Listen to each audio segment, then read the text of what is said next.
La humillaron y la echaron del lugar, pero minutos después, la misma azafata que con aire de suficiencia le había negado el acto de bondad más simple, solo un vaso de agua, enfrentó consecuencias que nadie en ese avión, ni en todo el personal de la aerolínea, pudo haber previsto, porque lo que sucedió en este vuelo no solo reveló un solo acto de crueldad, sino que desencadenó una reacción en cadena que sacudiría la industria aérea por dentro y por fuera. Antes de sumergirnos en esta impactante historia real, cuéntanos en los comentarios desde dónde la ves.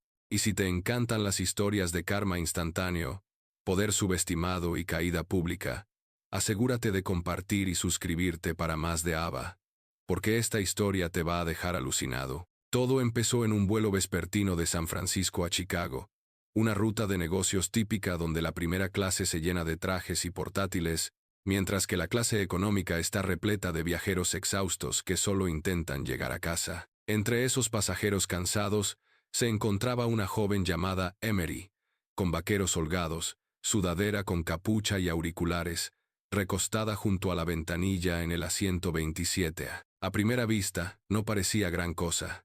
Desde luego, no parecía alguien cuyo apellido apareciera en la última página de cada billete de avión impreso por esa compañía. Había embarcado tarde, debido a un retraso en la conexión, y se había acomodado en silencio en su asiento con un libro de bolsillo y una actitud tranquila, sin pedir nada especial, sin siquiera esperar que nadie la notara, porque así era exactamente como lo prefería, discreta, sin llamar la atención, sobre todo porque viajar con su nombre completo siempre causaba drama, no por ser famosa en sí, sino porque cualquiera que supiera algo de aviación mundial reconocería el apellido Rothfield. La familia que controlaba más del 40% de las acciones de Astra Sky Airlines, la misma compañía que operaba el vuelo 869 esa noche. La azafata de turno en su sección, una mujer llamada Trina, era conocida entre sus colegas por ser rígida con las normas y fría con la gente, una maniática de la eficiencia, que consideraba su placa un símbolo de autoridad más que de servicio.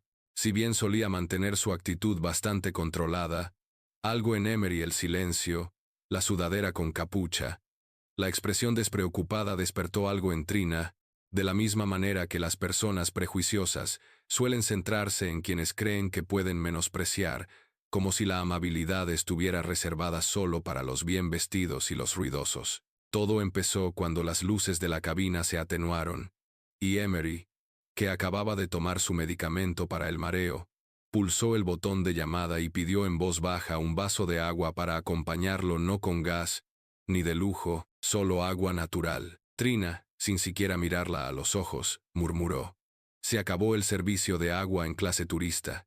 Deberías haber preguntado antes de marcharse, como si la petición fuera un insulto a su tiempo». Emery parpadeó, confundida al principio, pensando que quizá había oído mal, y volvió a pulsar el botón al cabo de un minuto, repitiendo educadamente su petición, incluso ofreciéndose a esperar o a recogerlo ella misma en la cocina. Pero Trina, visiblemente irritada, se inclinó y dijo: «Esta vez más alto. No somos tus sirvientes, cariño. Quizás la próxima vez compres un billete en clase turista si esperas un trato personalizado». Las palabras impactaron, no solo en Emery, sino también en el pasajero del pasillo, un hombre de mediana edad con traje, que instintivamente se giró y le dirigió a la chica una mirada empática, una mirada que decía: «¿Qué demonios era eso?». Pero no dijo nada, temiendo represalias, y entonces fue cuando Trina asestó el golpe final. «Te voy a pedir que no vuelvas a pulsar ese botón, a menos que sea una emergencia médica, o tendré que denunciarte por interrumpir el transporte». Pero lo que Trina no sabía, lo que no podía saber, era que la chica tranquila del 27A no era solo alguien con sangre Rothfield. Era Emery Rothfield Lowe, la única heredera del fideicomiso privado que acababa de adquirir la participación mayoritaria en Astra Sky esa misma mañana, y su nombre no figuraba en el manifiesto como Rothfield, figuraba como E. Lowe, porque volaba de incógnito para una inspección interna sorpresa de la última adquisición de su familia. El vaso de agua nunca fue el problema, pero Trina acababa de ahogar su carrera en él. 2 filas más adelante, Otro pasajero, uno en clase ejecutiva con un auricular oculto, tocó la pantalla y susurró: «Es ella. Confirmado. Pase a la fase 2». Y en cuestión de segundos, los sistemas del avión empezaron a comportarse de forma extraña. En el momento en que las palabras «pase a la fase 2» resonaron en el auricular oculto del hombre elegantemente vestido del SEATEC, cuyo blazer parecía genérico, pero cuya placa de identificación, examinada con atención, habría revelado niveles de autorización muy superiores a los de las operaciones comerciales, el destino del vuelo 869 empezó a cambiar de dirección, no en términos de altitud o clima, sino en algo mucho más sutil, mucho más peligroso. El control, porque lo que había comenzado como un pequeño acto de poder por parte de una azafata hastiada, ahora estaba activando un protocolo encubierto diseñado para poner a prueba cada punto de fractura en la cadena de atención al cliente de la aerolínea bajo presión en tiempo real. Y Emery, le gustara o no, se había convertido en la cerilla que encendió el sistema. En el asiento 27A, no se había movido, no había alzado la voz, ni siquiera parecía nerviosa tras la humillación, pero sus dedos ya no tamborileaban ociosamente sobre su libro de bolsillo. Ahora estaban en su teléfono, conectados a una aplicación interna segura de Astra Sky, disponible solo para 10 personas en el mundo. Con 3 toques y una confirmación biométrica, activó un sistema de seguimiento que comenzó a registrarlo todo silenciosamente. Comunicación con la tripulación, comentarios de los pasajeros y registros de servicio interno. Todo con fecha y hora y vinculado a su número de asiento. Mientras tanto, en la primera fila, Trina se pavoneaba junto al divisor de la cabina con el orgullo que solo da a creer que has puesto a alguien en su lugar, y sin darse cuenta, se burló de Emery con otra azafata cerca de la cocina, murmurando entre risas: «Esa chica se cree con derecho. Probablemente piensa que volar en clase turista todavía incluye agua y masajes de pies», a lo que su colega soltó una risita forzada, visiblemente incómoda, porque incluso él había notado lo educada que había sido la joven, y lo inusualmente dura que había sido la respuesta de Trina. Pero no dijo nada, como suele ocurrir cuando la jerarquía se impone con más rigor que la ética. Pero ahora no solo se vigilaban los sistemas humanos, porque mientras el avión continuaba su suave vuelo hacia Chicago, algo extraño empezó a ocurrir con los monitores de servicio inteligentes de la cabina. Las pantallas sobre los asientos plegables parpadearon una vez, y luego empezaron a mostrar avisos extraños. Uno exigía un inicio de sesión repentino para la autenticación de la tripulación, otro mostraba una advertencia sobre una auditoría interna de rendimiento activa. Monitoreo en vivo activado. Trina lo descartó con una mueca, murmurando: «Otra vez pantallas con fallos. ¡Qué sorpresa!». Mientras las revisaba, ajena a que cada toque, cada anulación, se grababa y se reportaba en vivo a una oficina de control que no existía en ningún mapa de la aerolínea. Y mientras todo esto sucedía, el hombre del SEATEC se levantó fingiendo estirar las piernas, avanzando lentamente por el pasillo, deteniéndose brevemente junto a la fila 27 no para decir nada, sino para mirar, verificar, confirmar, y cuando Emery le hizo un leve gesto de asentimiento, él también le devolvió el suyo, y luego siguió caminando hacia el baño trasero, donde se deslizó dentro, y comenzó a transmitir audio en vivo de la cabina, a través de un discreto dispositivo montado bajo el cuello de su camisa. De vuelta en el 27B, el hombre sentado junto a Emery finalmente se inclinó, susurrando tan bajo que solo ella pudo oírlo. «No pretendo entrometerme, pero... ¿estás bien?». Eso fue bastante brutal lo que dijo. Emery se volvió hacia él con una pequeña sonrisa cansada, que ocultaba un infierno tras sus ojos. «Estoy bien», dijo. Pero ella no lo estará. Lo que ni él ni el resto de los pasajeros sabían era que no era la primera vez que Trina era señalada por mala conducta, y que una carpeta sellada con su nombre, junto con 4 quejas de pasajeros sin resolver, ya había llegado al escritorio del recién nombrado director de Cultura Interna de Astra Sky, un puesto creado específicamente por Emery para limpiar la corrupción dentro de la aerolínea. Y entonces, justo cuando parecía que la situación se había calmado, ocurrió algo inesperado. Trina regresó a la sección económica con una botellita de agua, no fría ni en señal de disculpa, sino claramente el resultado de algo que alguien había dicho. Con una sonrisa tan sutil que casi no se notaba, se inclinó sobre la fila de Emery y dijo: «Aquí tiene, no quiero que se deshidrate», en un tono que destilaba sarcasmo en lugar de servicio, y luego le guiñó un ojo. El agua no tocó las manos de Emery, porque en ese preciso instante vibró su teléfono. Apareció un mensaje de la red ejecutiva de Astra Sky de una sola línea: luz verde confirmada. Autorización plena concedida. Inicie la exposición. Y justo cuando Trina se dio la vuelta y se alejó, el sistema de megafonía crepitó. Solo que esta vez no era la voz del capitán ni un anuncio de seguridad. Era la de Emery. En cuanto la voz de Emery llegó por el sistema de megafonía, no fuerte ni enfadada, sino tranquila y casi desconcertantemente serena, todos los pasajeros levantaron la cabeza confundidos. Y Trina, que acababa de llegar a la cabina central con los brazos cruzados en una satisfacción petulante, se detuvo a medio paso, enderezando la columna como si la hubiera golpeado una fuerza invisible, porque los pasajeros no hablan por el intercomunicador, no tienen autorización en la cabina y, sin duda, no parecen ejecutivos corporativos con la confianza suficiente para dirigirse a 180 desconocidos sin pestañear. «Buenas noches», dijo Emery con un tono profesional pero cargado de significado.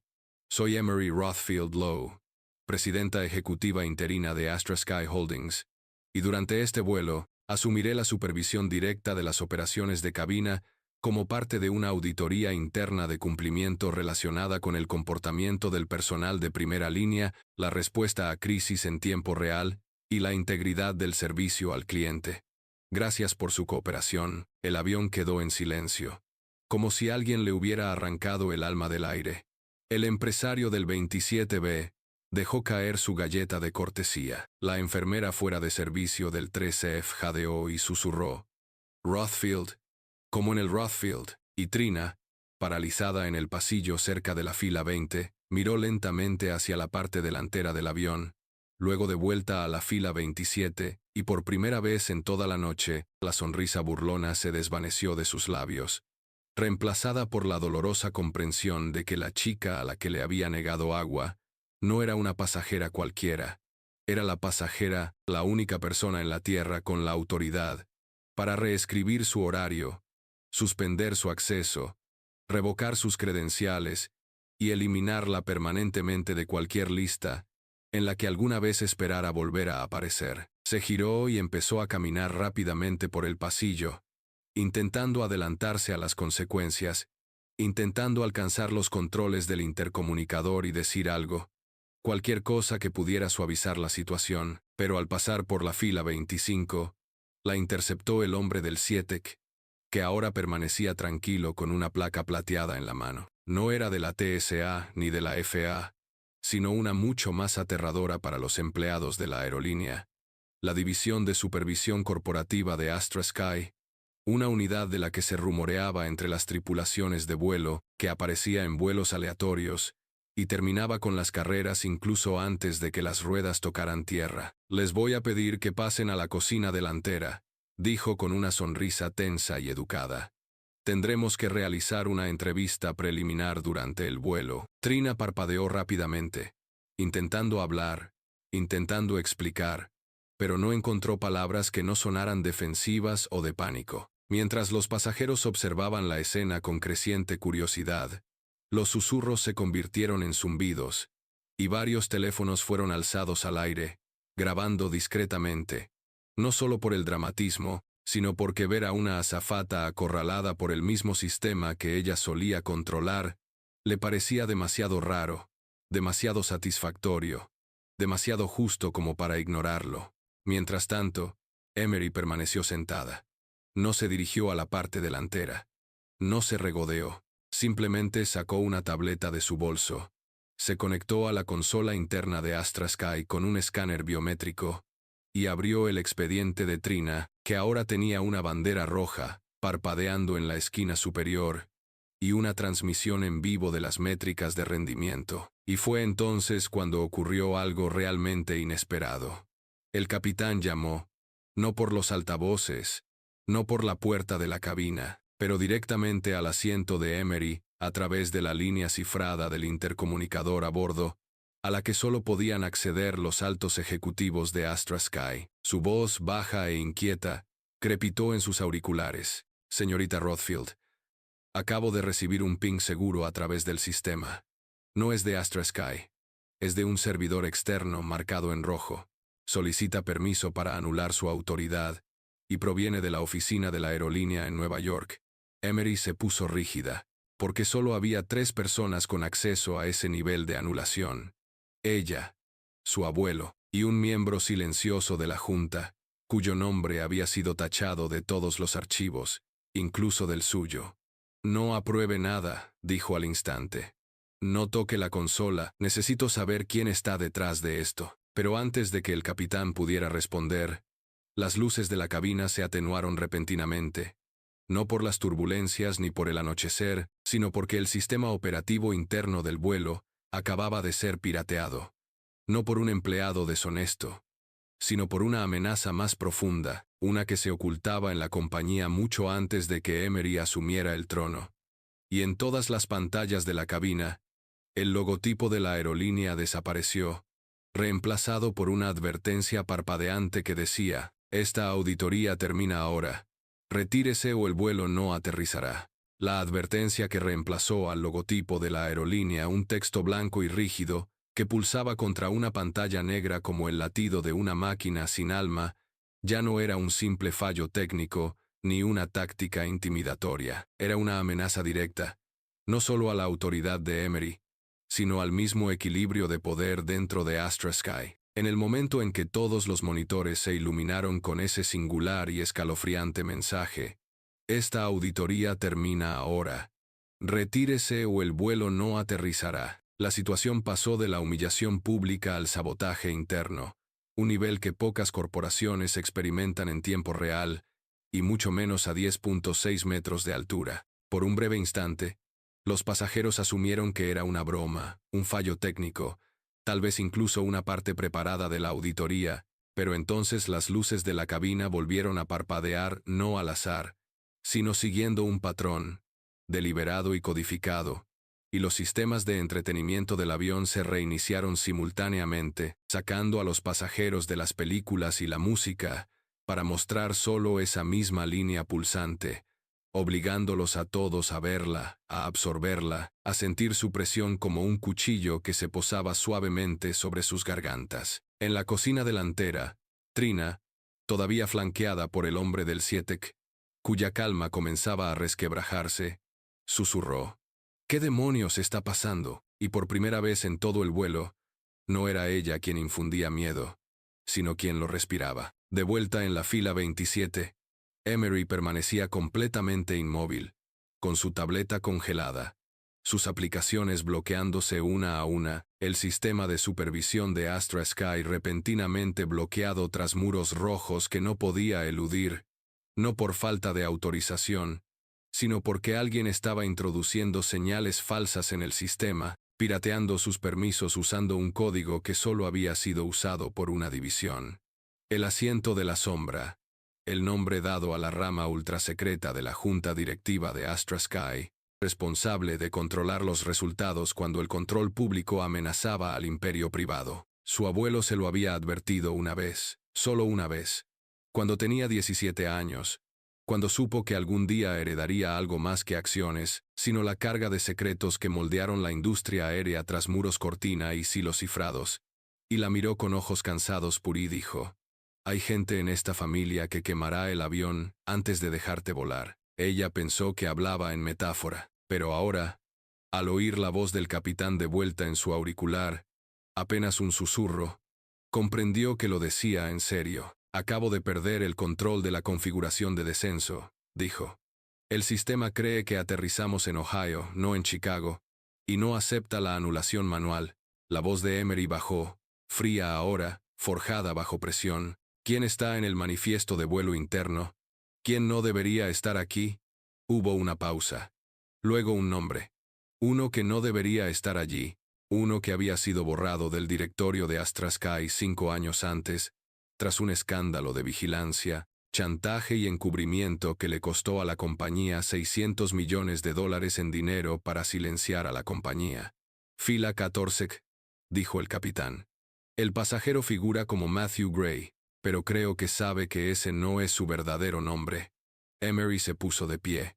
Por primera vez en el vuelo se puso de pie, y sin decir una palabra a los pasajeros, que ahora la observaban como un fantasma caminando entre ellos, recorrió el pasillo lentamente, paso a paso, pasando cada fila mientras las palabras en cada pantalla parpadeaban. Baje o el vuelo no aterrizará. La fila 14 estaba justo enfrente, y al llegar, el hombre del asiento del pasillo, un ejecutivo elegante y de cabello canoso, que fingía dormir una siesta con una almohada para el cuello y auriculares con cancelación de ruido, abrió un ojo y sonrió como una cobra. No se suponía que estuvieras en este vuelo, Emery, dijo, sin quitarse los auriculares, y ahora vas a tomar una decisión. Ella no parpadeó. No gritó, simplemente metió la mano en el bolsillo de su abrigo, sacó un escáner biométrico y escaneó su tarjeta de embarque antes de que él pudiera detenerla. Porque su nombre podía haber sido falsificado, pero su pulso no podía mentir. El escáner parpadeó en rojo. Acceso no autorizado. Autorización. Nivel X. Anulación interna detectada. Lo subió directamente al sistema de la caja negra. Un archivo imborrable que se descargaría y descifraría en cuanto el avión tocara tierra, a menos que no lo hiciera, porque esa era la amenaza. Si no, renunciaba. Este hombre, este traidor a su familia, iba a forzar un desvío, un apagón, tal vez incluso un accidente, cualquier cosa para evitar que la verdad sobreviviera al descenso. Y entonces las luces de la cabina se pusieron rojas, no tenues, rojas. Un color de advertencia que nunca se usa a menos que el sistema de vuelo entre en modo de bloqueo manual desde una conexión externa. Emery se giró para mirar al hombre. «Estás fanfarroneando», dijo ella, y su sonrisa se ensanchó. «Nunca fanfarroneo, querida», dijo, metiendo la mano en su chaqueta, «pero siempre llevo una llave», y en la palma de su mano sostenía algo pequeño, metálico, de un azul parpadeante, un dispositivo con forma de botón, pero conectado como un interruptor de emergencia. En el momento en que el pequeño dispositivo parpadeante apareció en la palma del traidor, un óvalo metálico liso, no más grande que una moneda, pero inconfundiblemente diseñado a medida, que zumbaba débilmente con una energía que parecía viva. Emery supo que ya no se trataba solo de poder, ni de herencia, ni de control corporativo, sino de la supervivencia misma, porque lo que sostenía en su mano no era solo un farol, ni una táctica de miedo, ni un elemento de intimidación, sino un módulo de anulación conectado, una reliquia ilegal de los viejos tiempos de las guerras internas de la Junta, diseñado para un solo fin: cortar todas las conexiones digitales entre el avión y las operaciones en tierra y obligar a la aeronave a un desvío silencioso, uno que no aparecería en el radar hasta que ya hubiera aterrizado o desaparecido. Los pasajeros aún no tenían ni idea de lo que realmente estaba en juego. Algunos estaban pegados a sus pantallas, viendo el críptico mensaje parpadear una y otra vez. Otros susurraban teorías sobre ciberataques, un simulacro de fuego real o alguna maniobra publicitaria estrafalaria. Pero los más cercanos a la fila 14 percibían la tensión como estática en el aire, esa presión que hace zumbar los oídos incluso en silencio. Y aunque Emery permanecía inmóvil, cara a cara con un hombre que había manipulado el imperio de su familia desde la sombra durante años, su mente calculaba a la velocidad de la amenaza, porque si pulsaba ese interruptor, el avión no solo desviaría su ruta, sino que desaparecería en una pista de aterrizaje privada, propiedad de una empresa fantasma enterrada 5 capas por debajo de las propiedades públicas de Astra Sky. Un lugar donde no se recuperaría ninguna caja negra, no se extraerían datos, ni se devolvería a ningún heredero. Lo levantó, como un sacerdote con una reliquia, sonriendo como si ya hubiera ganado. «Fuiste inteligente, Emery, pero no lo suficientemente rápido», dijo, con la voz baja, untuosa, impregnada de la arrogancia de quien creía que la corrupción era un derecho de herencia. Se suponía que este vuelo llevaría algo más. «No a ti», entornó los ojos. «¿Qué se suponía que llevaría?» Su sonrisa se ensanchó, hasta convertirse en una mueca que no llegó a sus ojos. Un archivo de firmas. Uno que habría revocado tus acciones. Ibas a descubrirlo. Después del aterrizaje, y ahora todo tenía sentido. La alerta de nivel rojo, la anulación de su autoridad, el momento de su auditoría sorpresa, no solo habían planeado avergonzarla, planeaban borrarla, pero no habían tenido en cuenta una cosa. Porque mientras el traidor había manipulado los sistemas superficiales, Emery se había preparado para la guerra bajo tierra literalmente, gracias a un mecanismo de seguridad que su abuelo incorporó a la flota de la aerolínea mucho antes de dimitir. Un protocolo fantasma llamado Ember, solo conocido por el heredero principal, capaz de revertir cualquier anulación en vuelo mediante un dispositivo oculto no en la cabina ni en la oficina corporativa, sino en la bodega de carga, donde nadie pensaría en mirar. Siempre has sido bueno con el veneno, dijo con voz tranquila, con una tormenta en los ojos. Pero olvidaste que mi familia construyó este avión desde cero. Retrocedió lentamente, con calma, hablando por el micrófono que llevaba en el cuello. Protocolo Ember. Activado. En un instante, la aeronave se estremeció, no por turbulencias, sino por resistencia, porque algo en lo profundo de sus sistemas empezó a oponerse a la anulación, como un sistema inmunológico digital que despertara de su letargo. Los motores se recalibraron, las comunicaciones internas se realinearon, y las luces de la cabina se encendieron con nueva energía mientras el capitán gritaba a través de la línea segura. Acabo de recuperar el control total. ¿Qué demonios hiciste? No hice nada, respondió ella. El avión recordó a quién pertenece. El hombre del 14 bajó la mirada hacia su dispositivo de anulación, que seguía parpadeando, pero ahora titilaba, inestable, como si lo hubieran bloqueado desde el interior del avión. Pequeño, gruñó, lanzándose para ponerse de pie, pero no tuvo la oportunidad, porque el hombre del 7C, el agente de seguridad corporativa que había estado observando todo desde la cocina, ya había cruzado el pasillo en silencio, se movió como una sombra y en un movimiento limpio y practicado, colocó una esposas con cremallera alrededor de la muñeca del traidor y tiró de su brazo detrás del asiento, derribándolo antes de que pudiera parpadear. Acabas de provocar una violación de la soberanía del espacio aéreo a nivel federal, dijo el agente con frialdad. Disfruta explicándoselo a Seguridad Nacional, pero antes de que los pasajeros pudieran vitorear, antes de que nadie pudiera respirar tranquilo, las luces de la cabina parpadearon en rojo por última vez, y entonces ocurrió algo aterrador. Los sistemas de presión de agua del avión se activaron todos a la vez, no solo en los baños, sino detrás de los paneles, dentro de la cocina de la tripulación, incluso bajo el suelo. No había fugas, inundaciones. Los ojos de Emery se abrieron de par en par. Espera, ¿qué es esto? El agente del 7 gritó. No es él. No es solo él. Hay otra señal, algo más profundo. Y entonces se oyó una voz, pero no del sistema de megafonía, no de una persona, de las pantallas de los asientos, de todos. Una voz distorsionada, automatizada pero lo suficientemente humana como para helar la sangre, hablando a través de la estática. Han bloqueado al traidor pero no al sistema. Queda una anulación más. Y ya ha comenzado. Suspenso. Y en el fondo del avión, en la bodega sellada exclusiva para la tripulación, un segundo dispositivo, uno que nadie había visto, uno que nadie había colocado recientemente, se encendió por primera vez en 10 años. La inundación no era agua, no como la mayoría de la gente la entendía, no algo húmedo y transparente, sino algo eléctrico, algo sistémico, una oleada que se movía como un líquido pero zumbaba como fuego, latiendo por las venas del avión desde la bodega de carga hasta la pared de la cabina, desde el relé de la cabina hasta el cableado bajo los asientos, como si el avión mismo se hubiera agrietado y algo enterrado bajo el metal finalmente hubiera despertado tras años de sueño artificial. Emery, ahora de pie en el pasillo como el capitán de un barco entrando en una tormenta que ningún radar podía mapear, se dio cuenta de que ya no estaban en un secuestro, ni en un golpe de estado en la sala de juntas, ni en una traición familiar, sino en algo mucho más antiguo, algo arraigado, algo que había estado esperando a que las manos equivocadas pulsaran los botones adecuados. En la bodega de carga, sellado tras paneles reforzados que nunca debían ser accesibles en pleno vuelo.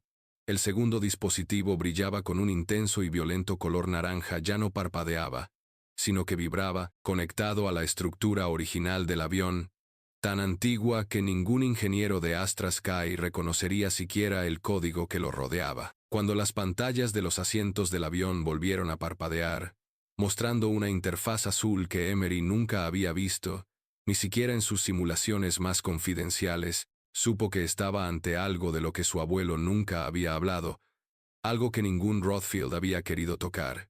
El último vestigio de un programa que la compañía había dado de baja en teoría, pero que nunca había retirado de sus aviones. Proyecto Obsidian, un protocolo fantasma diseñado en los días de pánico de hiperseguridad posteriores al 11S, cuando los ejecutivos de aviación no solo temían a los secuestradores, sino también entre sí. Un mecanismo de seguridad para mecanismos de seguridad. Un sistema que podía tomar el control total de cualquier aeronave si alguna vez estallaba una guerra interna en la junta directiva, y con un solo propósito: determinar la propiedad mediante el comportamiento, y si detectaba señales contradictorias, estrellar la aeronave en lugar de entregársela al heredero equivocado. Jadeó, al comprender que la golpeaba en el pecho como una ola. No intenta matarnos. Intenta juzgarnos, pero la voz de la pantalla, aún distorsionada, aún con una calma inquietante, continuó: dos demandantes, un sistema, una verdad. La anulación final procederá a menos que se logre la alineación completa. El traidor, aún atado en el 14K, comenzó a reír, en voz baja y amarga, sacudiendo la cabeza. ¿Pensabas que se trataba de una botella de agua? Siseo. Esto nunca se trató de apariencia. Se trató de un legado. Tu abuelo construyó un avión que solo respondía a lo que creía digno, y no confía en ti, Emery. Todavía no.